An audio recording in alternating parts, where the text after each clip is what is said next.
Hello friends, जैसे कि हमने देखा कि कुंभ में बड़े बड़े धनाढ्य लोग, जिनके जीवन में शायद ना धन की कमी रही है, ना ऐश्वर्य की कमी रही है, ना नेम की कमी रही है, ना फेम की कमी रही है, वह भी आकर संन्यास धारण कर रहे हैं और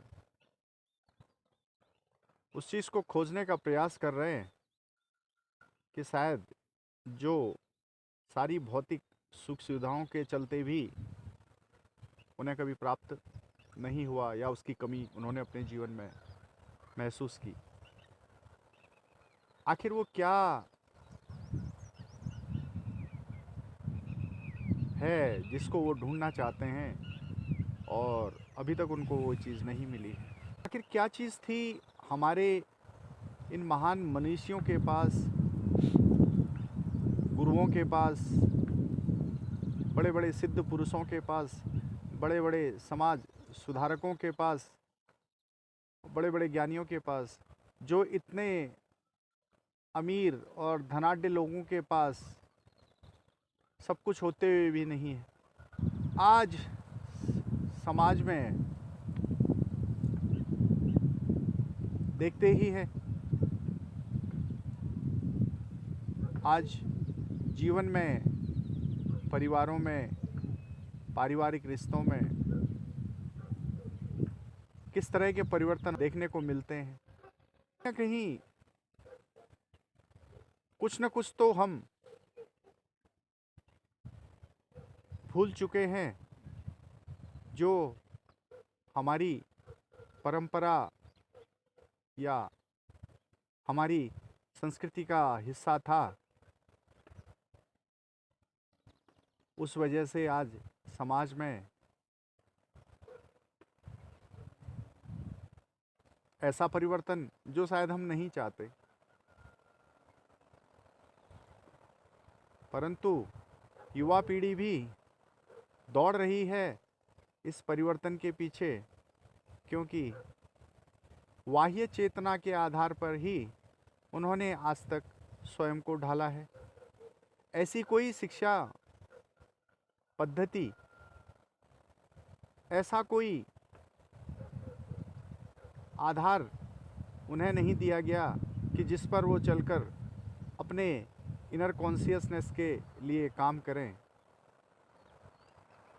ये इनर कॉन्शियसनेस आता कैसे है, कहाँ से आता है, इसके लिए क्या करना पड़ता है। आउटर कॉन्शियसनेस को एक्वायर करने के लिए कुछ खास मेहनत नहीं करनी पड़ती। कारण ये है, बाह्य जगत को देखकर हम जो भी सीखते हैं, अपने अंदर ग्रहण करते हैं, अपने भीतर जो भी परिवर्तन लाते हैं, ये एक्सटर्नल कॉन्शियसनेस कही जाती है। चाहे वह मटेरियल हो, मनी हो, अचीवमेंट्स हो, लेविस लाइफ हो, ये सब एक्सटर्नल कॉन्शियसनेस के ही पार्ट हैं। यह भी आवश्यक है, परंतु एक्सटर्नल कॉन्शियसनेस की बहुत ज़्यादा या एक्सटर्नल कॉन्शियसनेस को बहुत हाई लेवल पर ले जाकर जब मनुष्य इसका प्रभाव स्वयं पर डालने लगता है, तब उसके भीतर एक अशांति, प्रेम का अभाव,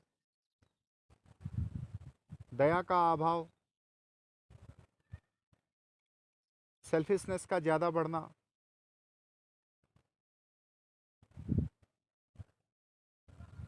एक डिप्रेशन का बढ़ना, इमोशंस के आधार पर हो, चाहे अपने भीतर प्रेम की कमी के आधार पर हो, तब वह फिर भटकने लगता है। और वह भटकाव उसको और अधिक भटकाव की तरफ और उससे ज़्यादा अधिक भटकाव की तरफ, और एक समय वह अपने अस्तित्व पर ही सवालिया निशान खड़े करने लगता है। आखिर शिक्षा में आंतरिक कॉन्शियसनेस, इंटरनल कॉन्शियसनेस को डेवलप करने के लिए कार्य क्यों नहीं किए गए? जाहिर सी बात है कि जब आंतरिक कॉन्शियसनेस पर काम किया जाना था तो इसको दरकिनार किया गया। शिक्षा में आंतरिक विकास न हो पाने के कारण आज के समाज में हम बच्चों के अंदर वो परिवर्तन देख सकते हैं। नशे की तरफ प्रवृत्ति, ज़्यादा खुलेपन की तरफ रुझान रहना, केवल पैसा यानी कि धन कमाने के लिए कुछ भी कार्य करना, चाहे वो अनैतिक हो, अपने सुख के लिए अपने परिवार को छोड़ देना, बूढ़े माता पिता को वृद्धाश्रमों में डाल देना,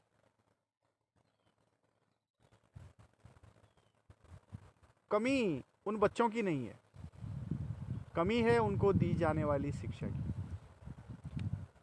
इंटरनल कॉन्शियसनेस का विकास, आंतरिक चेतना का विकास शिक्षा के माध्यम से दिया जाना बहुत आवश्यक है। बच्चों के, मानव के भीतरी गुण, दया, क्षमा, प्रेम, करुणा, ज्ञान, परोपकार, इन गुणों के समुचित विकास के आधार पर जब आंतरिक इंटरनल कॉन्शियसनेस का डेवलपमेंट, विकास बच्चे के भीतर एक अच्छे स्तर पर हो जाता है, तब वह आउटर कॉन्शियसनेस को बहुत ही आसानी से इंटरनल कॉन्शियसनेस के साथ बैलेंस करके अपने जीवन को बहुत ही सुगमता से जी सकता है। इंटरनल कॉन्शियसनेस के डेवलप होने पर ये प्रभाव देखे जा सकते हैं। एक मानसिक relaxation, healthy mind, balanced heart, single time concentration, one time, one work, healthy internal health,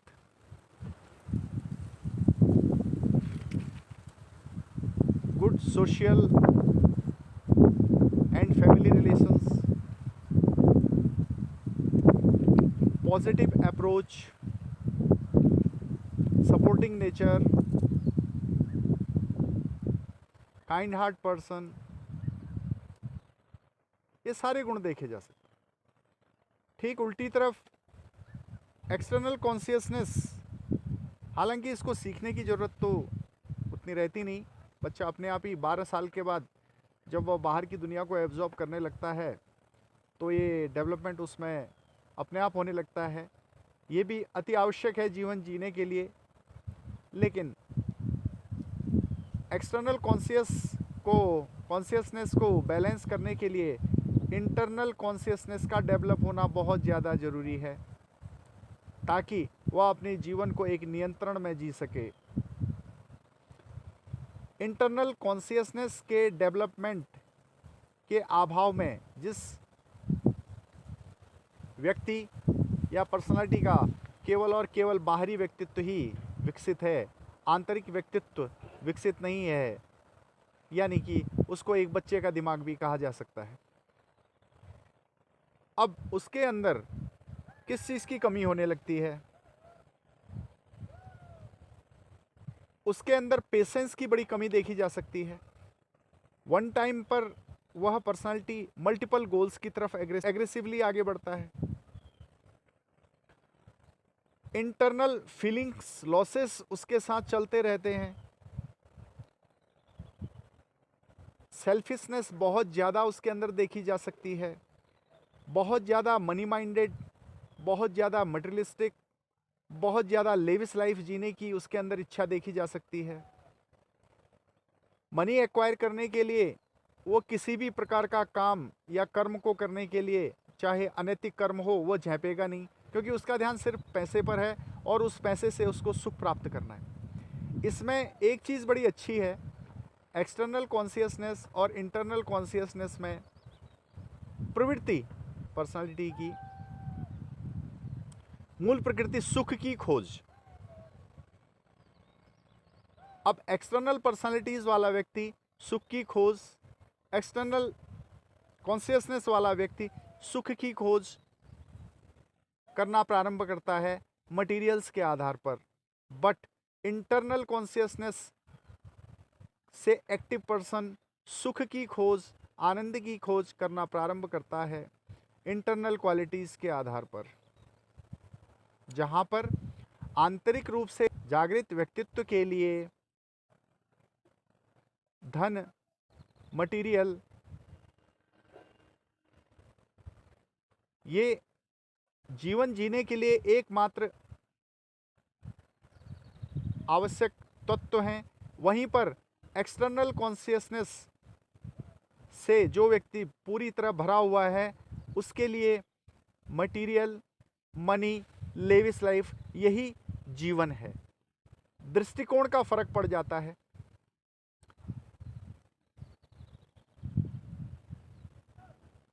जहाँ पर शिक्षा में बच्चे को बाह्य जगत के लिए तैयार करने के लिए इतने कोर्सेज चलाए जाते हैं, स्कूलिंग की एजुकेशन है, उसके बाद प्रोफेशनल एजुकेशन है, वह चाहे किसी भी फील्ड की हो, बट इंटरनल कॉन्शियसनेस के लिए जहाँ बच्चे को 1 घंटा भी नहीं दिया जा रहा है, इसका कहीं ना कहीं बच्चे के जीवन में प्रभाव तो पड़ना ही पड़ना है। इंटरनली कॉन्शियस पर्सन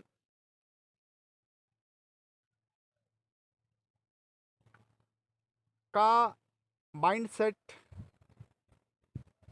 अपने आप पर उतना नहीं रहता जितना वह अब बाहर के लिए करना चाहता है। ये रिजल्ट है इंटरनल कॉन्शियसली एक्टिवेट पर्सन का एक ये गुण है कि वह अब समाज के लिए जीना चाहता है, समाज के वेलफेयर के लिए काम करना चाहता है। अब उसमें सेल्फिशनेस जैसी कोई चीज़ नहीं रह जाती है।